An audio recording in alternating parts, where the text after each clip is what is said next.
सिद्धेभ्या। जब लोग आदि ब्रह्मा ऋषभदेव भगवान की जय। शासन नायक महावीर भगवान की जय। अयोध्या शाश्वत तीर्थ क्षेत्र की जय। परम पूज्य गणिनी प्रमुखारिका शिरोमणि श्री ज्ञानमती माता जी की जय। सरस्वती नमस्तुभ्यं वरदे कामरूपिणी विद्यारंभं करिष्यामि सिद्धिर्भवतु मे सदा। सरस्वती सभा मध्ये सुलक्ष्मी ज्ञानरूपिणी कल्याणी सर्वलोकस्य माता ज्ञानमती मता। द्वादशांगमयी जिनवाणी माता को नमन करके साक्षात सरस्वती की प्रतिकृति पूज्य गणनी ज्ञानमती माता जी के श्री चरणों में वंदन करके रत्नकरण श्रावकाचार की क्लास में आती हूँ, अर्थात रत्नकरण श्रावकाचार का स्वाध्याय प्रारंभ हो रहा है। अपने जैन शासन के अंदर वर्तमान में उपलब्ध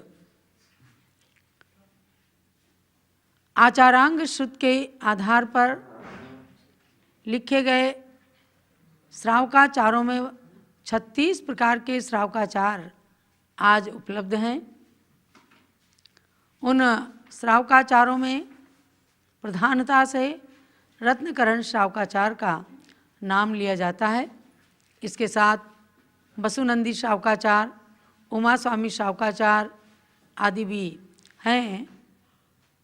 तो उन्हीं में से रत्नकरण श्रावकाचार को चुना गया है इस समय स्वाध्याय के लिए, अध्ययन के लिए, कि इसका एक एक शब्द रत्न के समान है और जिसके अंदर पूरा रत्नों का पिटारा भरा हुआ है। ऐसे रत्नकरण श्रावकाचार को श्रावक श्राविकाओं के लिए कहने का लक्ष्य बनाया श्री समंतभद्र स्वामी ने, जिन्होंने आप्तमीमांसा ग्रंथ लिखा, जिन्होंने बृहद स्वयंभू स्तोत्र के माध्यम से 24 तीर्थंकर भगवंतों की स्तुतियाँ रची। उन्हीं आचार्य देव का ये रत्नकरण श्रावकाचार आप सबके लिए अत्यंत सरल भी है और ग्रहणीय भी है। तो कई दिनों से आप निरंतर रत्नकरण श्रावकाचार के प्रथम अध्याय के माध्यम से सम्यक दर्शन की बात को सुन रहे हैं। उसी को आगे बढ़ाते हुए अब स्वाध्याय का प्रारंभीकरण किया जा रहा है। नमः श्री वर्धमानाय निर्धूत कलिलात्मने सालोकानां त्रिलोकानां यद विद्यादर्पणायते। वर्धमान भगवान जो शासन नायक अंतिम तीर्थंकर के रूप में वर्तमान कालीन तीर्थंकर श्रृंखला में 24वें भगवान माने गए हैं, जिनके केवल ज्ञान रूपी दर्पण के अंदर लोक और अलोक की समस्त वस्तुएं और उनकी त्रैकालिक पर्यायें सब झलक रही हैं। ऐसे भगवान को नमन करके और प्राणी मात्र के हित की बात को बतलाने के लिए सबसे पहले सम्यक दर्शन के प्रकरण को लिया है, क्योंकि सम्यक दर्शन होने के बाद ही प्रत्येक प्राणी का ज्ञान सम्यक ज्ञान कहलाता है और उसका आचरण, उसका चारित्र सम्यक चारित्र नाम से जाना और माना जाता है। तो आप्त आगम और गुरु पर श्रद्धान करना, यानी सच्चे देव सास गुरु पर श्रद्धान करना सम्यक दर्शन है। पुनः सम्यक दर्शन की परम विशुद्धि के लिए 8 अंगों के पालन की बात कही है और त्रिमूढ़ा पौढ़मष्टांगम, 3 मूढ़ता से रहित वह सम्यक दर्शन हो। सम्यक दर्शन मस्मयम, और वह सम्यक दर्शन मद रहित हो। तो 3 मूर्ताओं की बात भी कल मैंने बताई है आपको। इसमें क्रम चल रहा है श्लोकों के अर्थ, उनके स्वरूप की बात और 8 अंगों में प्रसिद्ध एक एक महापुरुषों के कथानक। तो 3 कथानक आपने सुने, यानी निसंकित अंग में प्रसिद्ध अंजन चोर की कथा, निकांक्षित अंग में प्रसिद्ध अनंतमती की कथा, निर्विचिकित्सा अंग में प्रसिद्ध राजा उद्दायन की कथा सुन चुके आप। इससे सम्यक दर्शन में विशुद्धि आई और आप सबने देशनालब्धि के आधार पर जरूर सम्यक दर्शन को प्राप्त किया होगा और अपने सम्यक दर्शन को दृढ़ भी किया होगा, क्योंकि ऊपर से पता नहीं चलता, लेकिन अंदर में सुनते सुनते दर्शन मोहनी कर्म का क्षयोपशम हुआ। बस समझो कि देवसात गुरु पर श्रद्धांश स्वयमेव आ जाएगा और क्षयोपशम सम्यक दर्शन की प्राप्ति हो जाएगी। तो पहले श्लोक लेती हूँ, उसके बाद चतुर्थ अंग में प्रसिद्ध रानी रेवती के कथानक से हम आपको परिचित कराएंगे। आज है श्लोक नंबर 25। 3 मूर्ताओं के बारे में बता चुके हैं। अब 8 मदों की बात आती है, चलते हैं आगे। ज्ञानम पूजाम कुलम जातिम, बलमृद्धिम तपो वपुः,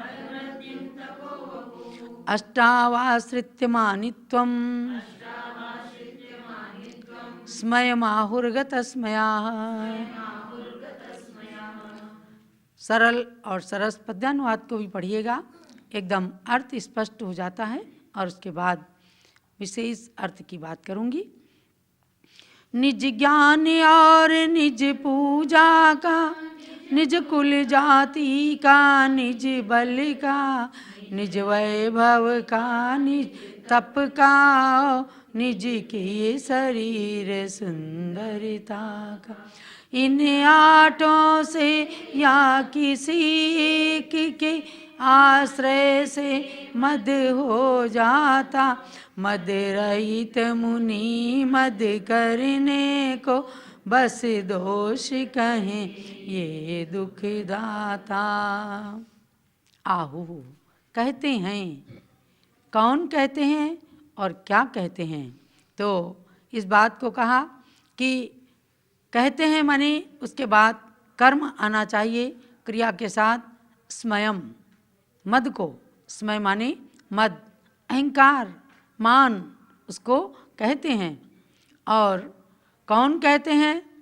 तो कहा गया कि गतस्मयाः, यानी मद रहित जो मुनिराज हैं, मद रहित जो ज्ञानी पुरुष हैं, उनने इन मदों को कहा है। कैसा मद? ज्ञानम पूजाम कुलम जातिम, ज्ञान का मद, पूजा, अपनी ख्याति ज़्यादा होने पर उसका अहंकार करना, कुल जाति, पिता के वंश को कुल कहते हैं और माता के पक्ष को जाति कहते हैं। कहते हैं ना, देश कुल जाई शुद्धा, विशुद्ध मणवयण काय संयुक्ता, तुम्मम पाए पयोरु मिह मंगल मत्थु में निच्चम। कुंद कुंद स्वामी ने आचार्य भक्ति के अंदर ये कहा कि जो देश, कुल और जाति से शुद्ध होते हैं, मन वचन काय से विशुद्ध हो करके, यानी विशुद्ध मन वचन काय से संयुक्त होते हैं, तुम्मम पाए पयोरुहो, ऐसे उन आचार्य देव के, मुनराज के श्री चरणों में मी मंगल मत्थु में निच्छम, अर्थात मैं नमन करता हूँ और वे मेरे मंगल को करें। यानी आचार्य मुनि के लिए भी कहा कि देश कुल जाति से शुद्ध होना चाहिए। तो वो एक उनके लक्षण में या उनकी योग्यता के आधार पर बताया। यहाँ पर मान कषाय को लेकर मद शब्द से कहा कि 8 प्रकार के मद होते हैं। ज्ञान मद, पूजा मद, कुल मद, जाति मद, बल मद, रिद्धि मद, तप मद और शरीर मद। इन 8 आश्रित्य मानित्वम, इन 8 को को आश्रय करके यानी आठों का अवलंबन लेकर के 8 चीज़ें हैं संसार के अंदर जिनके कारण ये जीव गर्विष्ठ हो जाता है, मानी हो जाता है, अहंकारी हो जाता है। तो कहा कि इन 8 का आश्रय लेकर गर्वित होने को गर्व रहित गणधर आदि देवों ने मद कहा है। अब आप सोचेंगे कि ये 8 चीज़ें हैं, इनका मद कैसा? ज्ञान हो जाता है थोड़ा सा, कोई प्रशंसा करता है, बस मेरे समान तो कोई ज्ञानी है ही नहीं, ऐसा सोच सोच करके अज्ञानी लोग दूसरों का अपमान कर देते हैं, तो ये घमंड है। ज्ञान का मद, पूजा का मद, अर्थात अपनी पूजा प्रतिष्ठा लौकिक सम्मान जिनको अधिक मिल जाता है, बड़े गर्विष्ठ हो जाते, अरे मुझे तो 100 सम्मान पत्र मिल चुके हैं। आश्चर्य की बात यह है कि पूजा जिसको कहते हैं कि ख्याति प्राप्त करना, तो सम्मान पत्र देने की आज समाज के अंदर परंपरा है। तो क्रोध, मान, माया, लोभ, ये 4 कषाय हैं। किसी को क्रोध पत्र नहीं दिया जाता है, कि अति क्रोधी है तो उसको क्रोध पत्र दिया जाए। किसी को माया पत्र भी नहीं दिया जाता है, खूब मायाचारी कर करके चाहे धन इकट्ठा किया, चाहे समाज में प्रतिष्ठा बनाई अपनी, ना किसी को लोभ पत्र दिया जाता है। खूब कमाई करी, खूब धन एकत्रित किया, तो लेकिन मान पत्र जरूर दिया जाता है, और उसके साथ लगा दिया गया सम्मान पत्र। सम्यक प्रकार से उसका सम्मान किया गया। तो वहाँ क्या है कि विनय पूर्वक जो समाज में प्रतिष्ठित लोग होते हैं, दान देते हैं या कार्य करते हैं, तो उनको सम्मान पत्र दिए जाते हैं, उससे मान नहीं बढ़ना। तो वह हो गया ज्ञानम पूजाम। कुल का मद होना, जाति का मद होना, मैं तो बहुत उच्च जाति का हूँ। रिद्धि का मद होना, यानी कि जो अनेक प्रकार की रिद्धियाँ हो जाती हैं, तो ये रिद्धियाँ तो संतों को होती हैं, लेकिन गृहस्थ की अपेक्षा से धन आदि के वैभव को भी रिद्धि कह देते हैं। ऐसे ऐसे लोग हुए हैं कि जिनके पास अपना ही हवाई जहाज होता है, अपनी इतनी इतनी गाड़ियाँ हैं कि हर एक दिन एक गाड़ी का प्रयोग करते हैं। आपने संसार के बहुत सारे धनाढ्य व्यक्तियों के नाम सुने होंगे, हमारे भारत के अंदर भी टाटा, बिरला, अंबानी, अडानी, ये सब क्या हैं? ये उद्योगपति हैं, धनाढ्य व्यक्ति हैं। अब जैन शासन बताता है कि इस चीज़ को, धन को पा करके भी घमंड नहीं करना, तो ज्ञान मद से रहित हो, उसे रिद्धि मद से रहित हो गए। तो ये मद के भेद बताए हैं। पुनः कहा है कि इन मदों से रहित होने पर अपना सम्यक दर्शन विशुद्ध होता है। तप मद, शरीर मद, मैं बहुत सुंदर हूँ, ऐसे 8 प्रकार का जो अहंकार बताया, उसको नहीं करना, ये 2 गुण है। और इन मदों को करना, अपने जीवन में अपनाना, ये दोष हैं। तो जब गुण रूप में प्राप्त करेंगे कि स्वाभिमान हो पर अभिमान ना हो, जैसे मर्यादा पुरुषोत्तम राम को था कि रघुकुल रीति सदा चल आई, प्राण जाए पर वचन न जाई।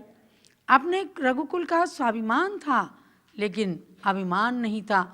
जहाँ भी जंगल जंगल में भ्रमण करते थे, लक्ष्मण और सीता के साथ कितने विनय का परिचय देते थे, गुरु मिलते थे उनका सम्मान करते थे, और दीन दुखियों के दुखों को दूर करते हुए उन्होंने अपने वनवासी जीवन को भी एकदम सार्थक कर लिया था। तो महानुभाव, इसीलिए यहाँ पर इन 8 मदों को कहा गया कि इनसे रहित होने पर सम्यक दर्शन अपना विशुद्ध होता है। आगे चलिए। मद से हानि। स्मयेन योन्यानत्येति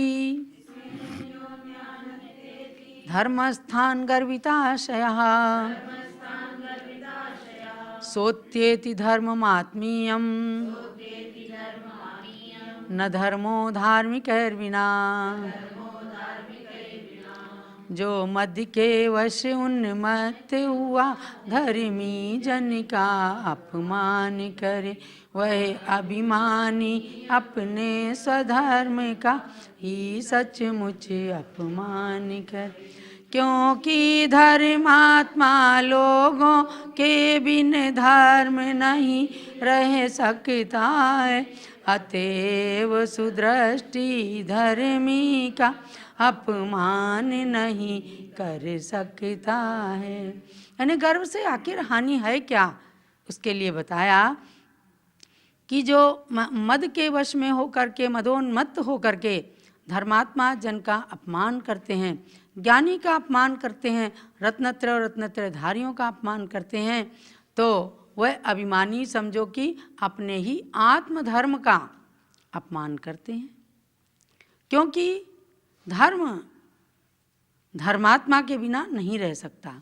न धर्मो धार्मिकैर बिना, ये सूक्ति आप खूब सुनते हैं और उस सूक्ति के 3 चरण भी आज इस रत्नकरण शावकाचार में आपने प्राप्त कर लिया। और अब जानना कि न धर्मो धार्मिकैर बिना, इस बात को आचार्य समंतभद्र स्वामी ने कहा है। धर्म धर्मात्मा के बिना नहीं रह सकता, इसलिए सम्यक दृष्टि धर्मात्माओं का अपमान कभी भी नहीं कर सकता, और यदि अपमान करता है तो वो वास्तविक सम्यक दृष्टि नहीं है। दिखावा में वह धार्मिक हो सकता है, लेकिन वास्तव में वो धार्मिक नहीं है। इसलिए मद से, गर्व से, अहंकार से होने वाली हानि के लिए यही बताया कि यदि किसी का अपमान किया जाता है किसी के द्वारा, तो समझो वो अपने आत्मधर्म का ही अपमान कर रहा है। आत्मधर्म का अपमान करने वाला सम्यक दृष्टि नहीं हो सकता। इसलिए अपने को गर्व से दूर रहना है। यदि पाप निरोधोन्य संपदा किं प्रयोजनम, यदि अथ पापाश्रवोस्त्यन्य संपदा किं प्रयोजनम। यदि पापाश्रव रुक जाता है तो अन्य संपदा से क्या है। यदि पापाश्रव होता रहता तो अन्य संपदा से क्या। अतएव पाप के कारण को छोड़ो, पापाश्रव को रोको।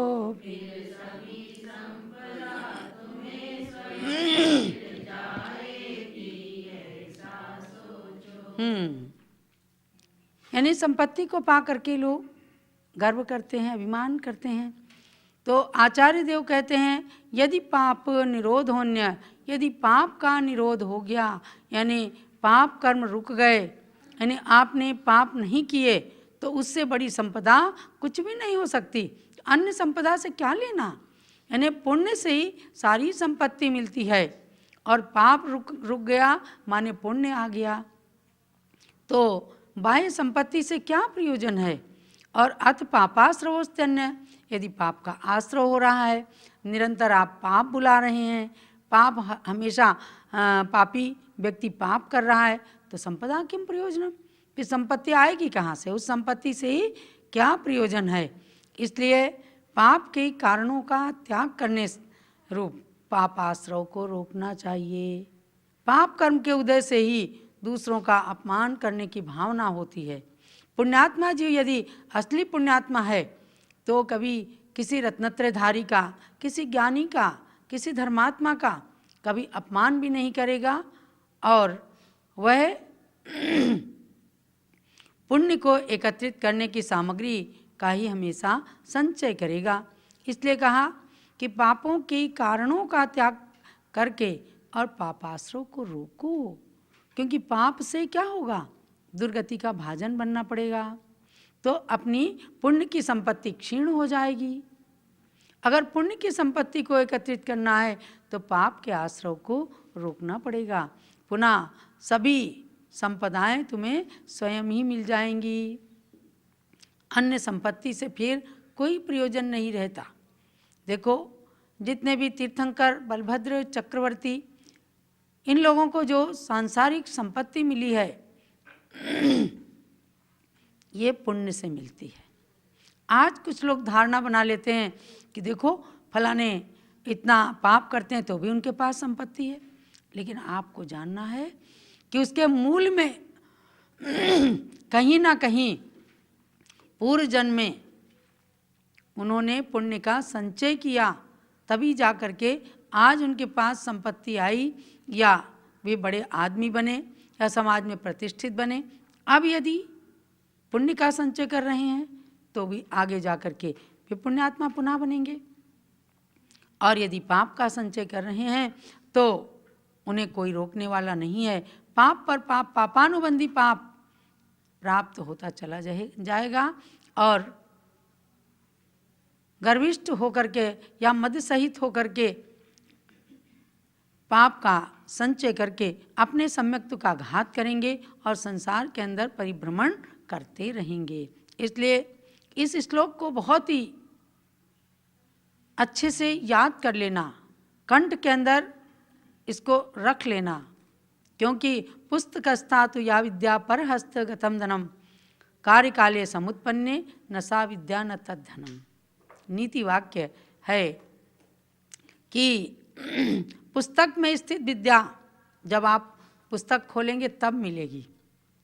पर हस्तगतम धनम, दूसरे के हाथ में धन है तो कार्य काले समुत्पन्ने, समय आने पर वह विद्या और वो धन काम नहीं आ सकती। यानी कि कंठ की विद्या और अंटी का धन, जो पैसा आपके पास तुरंत मौजूद है।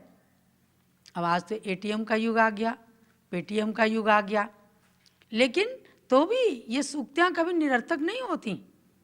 आप ट्रेन के अंदर हैं, आप किसी विषम परिस्थिति में हैं जहाँ कोई ऐसा बैंक नहीं है, तो आपके पास में जितने भी पैसे हैं वो काम आएंगे।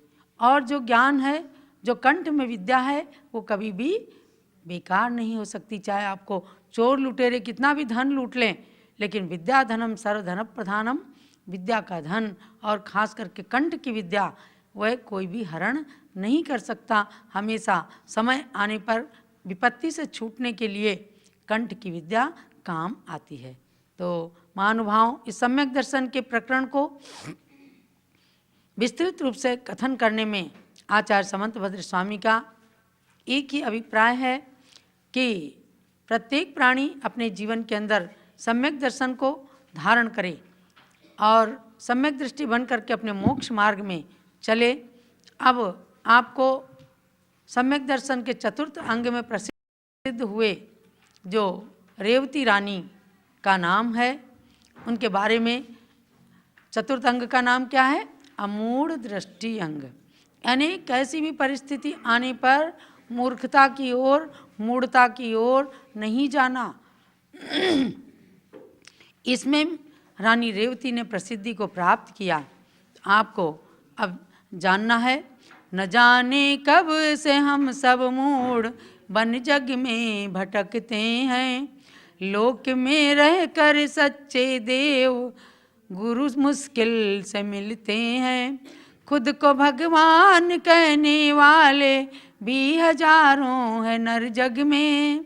खुद को भगवान कहने वाले हजारों लोग हैं। मैं भगवान हूँ, मैं सर्वज्ञ हूँ, लेकिन सर्वज्ञ जो बन जाते हैं वे अपने को सर्वज्ञ नहीं कहते। खुद को भगवान कहने वाले भी हजारों हैं नर जग में, भोले भाले प्राणियों को वे ठगते हैं बड़े छल से। वे ठगिया बन जाते हैं, छल से न जाने कितने लोगों को ठगते हैं। लेकिन जो ठगने में नहीं आते हैं वे अमूढ़ दृष्टि अंग का पालन करने वाले विशेष सम्यक दृष्टि कहलाते हैं। इसलिए रेवती रानी ने कैसे अमूढ़ दृष्टि अंग का पालन किया, तो सुनिएगा। रेवती रानी की आत्मश्रद्धानी की सच्ची कहूँ कहानी, रेवती रानी की सम्यक दर्शन का चतुर्थ अंग पालन करने वाली रेवती रानी की, आत्मश्रद्धानी की सच्ची कहूँ कहानी रेवती रानी की। रेवती एक क्षुल्लक ने विद्या से ब्रह्मा का रूप बनाया। क्या किया उसने? एक दक्षिण मथुरा से एक क्षुल्लक जी उत्तर मथुरा की ओर जाने लग गए। वहाँ मुनिराज से पूछा, महाराज मैं जा रहा हूँ उत्तर मथुरा की ओर, कोई समाचार तो नहीं कहना है? महाराज ने कहा, वहाँ जाना और रानी रेवती को मेरा आशीर्वाद कहना। अब क्षुल्लक जी बोले, इतनी जनता है उत्तर मथुरा के अंदर, लेकिन केवल एक के लिए ही महाराज ने आशीर्वाद कहलाया, इसका कारण क्या है? मैं जाता हूँ, पहले परीक्षा करता हूँ कैसा मुनिराज का अनुग्रह रानी रेवती पर कैसे है। वे उत्तर मथुरा में पहुँचते हैं और अपना ढिंडोरा पिटवा देते हैं कि बहुत पहुँचे हुए कोई संत आए हैं, और उन्होंने जा कर के अपनी विद्या से, वे विद्याधर थे, तो ध्यान देना है कि जो क्षुल्लक होते हैं, यानी कि कोई विद्याधर राजा, विद्याधर व्यक्ति कोई क्षुल्लक दीक्षा धारण करें तो विद्याएं उनके पास रहती हैं, उसमें कोई दोष नहीं है। और अगर मुनि बनते हैं तो सारी विद्याओं का परित्याग करना पड़ता है। तो वे क्षुल्लक थे, उनके पास विद्याएं थीं। उन्होंने जाके पूर्व दिशा में ब्रह्मा का रूप बना लिया और ब्रह्मा जी के दर्शन करने के लिए फिर सब पूरा नगर आने लगा। सब आए पर आई ना रानी, तब महेश बन आया। पूर्व दिशा में उन्होंने ब्रह्मा का रूप बनाया, लेकिन सब लोग आए पर रानी नहीं आई। तो ये किसका चिंतन था, किसकी खोज थी? क्षुल्लक जी ने देखा सब आए हैं, लेकिन रेवती रानी जिसके बारे में हमने सुना वो तो नहीं आई। तब उन्होंने जा कर के दक्षिण दिशा में महेश का रूप बना लिया, शंकर जी का रूप बना लिया, तो भी रेवती रानी नहीं आई। फिर भी नहीं आने पर समव शरण रचना रच डाली रेवती रानी की, रेवती रानी की आत्मश्रद्धानी की सच्ची कहूँ कहानी रेवती रानी की। राजा वरुण ने कहा प्रिय प्रभु समव शरण में है चलना। उसके पति का नाम था राजा वरुण, उनकी रानी थी ये। तो वरुण राजा ने कहा कि चलो रानी समो शरण में तो चलो। तो रानी क्या कहती है? रानी बोली इसे किसी देवता की माया समझना। बोले समो शरण तो सब रच गए। भगवान महावीर 24वें तीर्थंकर थे, अब उसके बाद कोई तीर्थंकर हो नहीं रहा, इस युग में कोई हो नहीं सकता तीर्थंकर, तो ये समो शरण कहाँ से आ गया? ये तो किसी मायावी देव की रचना है। 24 तीर्थंकर तो हो चुके, ये कौन 25वें ज्ञानी रेवती रानी की, रेवती रानी की आत्मश्रद्धानी की सच्ची कहूँ कहानी रेवती रानी। तो क्षुल्लक ने देख लिया कि अब तो मैंने समोसरण बना लिया तो भी रानी नहीं आई, इसका मतलब जरूर इसके अंदर कोई विशेषता है। और उसका दृढ़ श्रद्धान है कि तीर्थंकर भगवान के अतिरिक्त कोई समोसरण किसी के केवल ज्ञान में समोसरण की रचना नहीं हो सकती। जब तीर्थंकर भगवंतों को केवल ज्ञान की प्राप्ति होती है तभी धनपति कुबेर आकर के समोसरण की रचना करते हैं। तो आज कोई समोसरण बन नहीं सकता क्योंकि इस धरती पर कोई तीर्थंकर नहीं है। ऐसे श्रद्धान के साथ वो समोसरण में भी नहीं गई। तो हे भव्यात्माओं, अमूढ़ दृष्टि अंग का सार समझना। देखो भव्यात्पन्न चमत्कारों से विचलित होना, देखो भव्यात्पन्न चमत्कारों से रेवती सम ही ज्ञानमती गणिनी माता को समझना। रेवती सम ही ज्ञानमती गणिनी माता को समझना। तभी चंदनामती की भी गाते हैं सब कहानी रेवती रानी की। रेवती रानी की आत्मश्रद्धानी की सच्ची कहूँ कहानी रेवती रानी की। रेवती रानी की। ऐसे अमूढ़ दृष्टि अंग के अंदर प्रसिद्ध रेवती रानी हुई।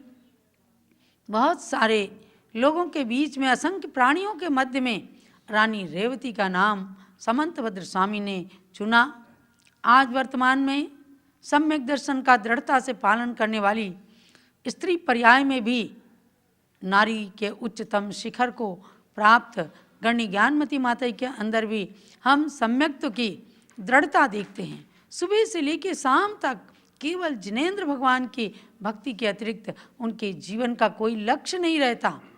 वे कहती हैं, मैं अपने मुख से, अपनी जिह्वा से गौतम गणधर की वाणी या कुंद कुंद आचार्य की वाणी या अपने पूर्वाचार्यों की वाणी के अतिरिक्त मैं कुछ भी अपने मन से नहीं बोलूँगी। इसका मतलब क्या है? एक भी शब्द कोई ऐसा ना निकल जाए जिससे पाप कर्म का आश्रय हो जाए, जिससे नरक निगोद में जाना पड़े, जिससे हमारे सम्यक दर्शन में मलिनता आ जाए। तो तोल तोल कर बोलने वाली पूज्य गणि ज्ञानमती माता से भी वर्तमान काल में हमें शिक्षा लेना है और सम्यक दर्शन को अपने दृढ़ मजबूत बना करके संसार से पार होने की भावना रखना है। इसलिए रत्नकरण श्रावकाचार्य के स्वाध्याय में सतत आप भाग लेते रहें। अपने घर की बहू बेटियों को भी कहें कि सम्यक दर्शन कोई कभी भी आउटडेटेड नहीं हो सकता, ये हमेशा अपडेट रहेगा। क्योंकि सम्यक दर्शन चतुर्थ काल में भी लोगों को होता था, सम्यक दर्शन आज पंचम काल में भी होता है। इसलिए सम्यक दर्शन को प्राप्त करके और हमेशा अपडेट बने रहें, मोक्ष मार्गी बने रहें, सबको सम्यक दर्शन की प्राप्ति के लिए पुरुषार्थ कराते रहें, तो समझो कि आपका सम्यक दर्शन और भी दृढ़ता को प्राप्त होता चला जाएगा। संसार की संतति का छेदन करने में कारण सम्यक दर्शन है। मोक्ष मार्गी बने रहें। रत्नकरण श्रावकाचार्य के स्वाध्याय में सतत तल्लीन रह करके और अपने श्रावकाचार्य की क्रिया को पालन करते रहें, यही सबके लिए मंगल प्रेरणा है।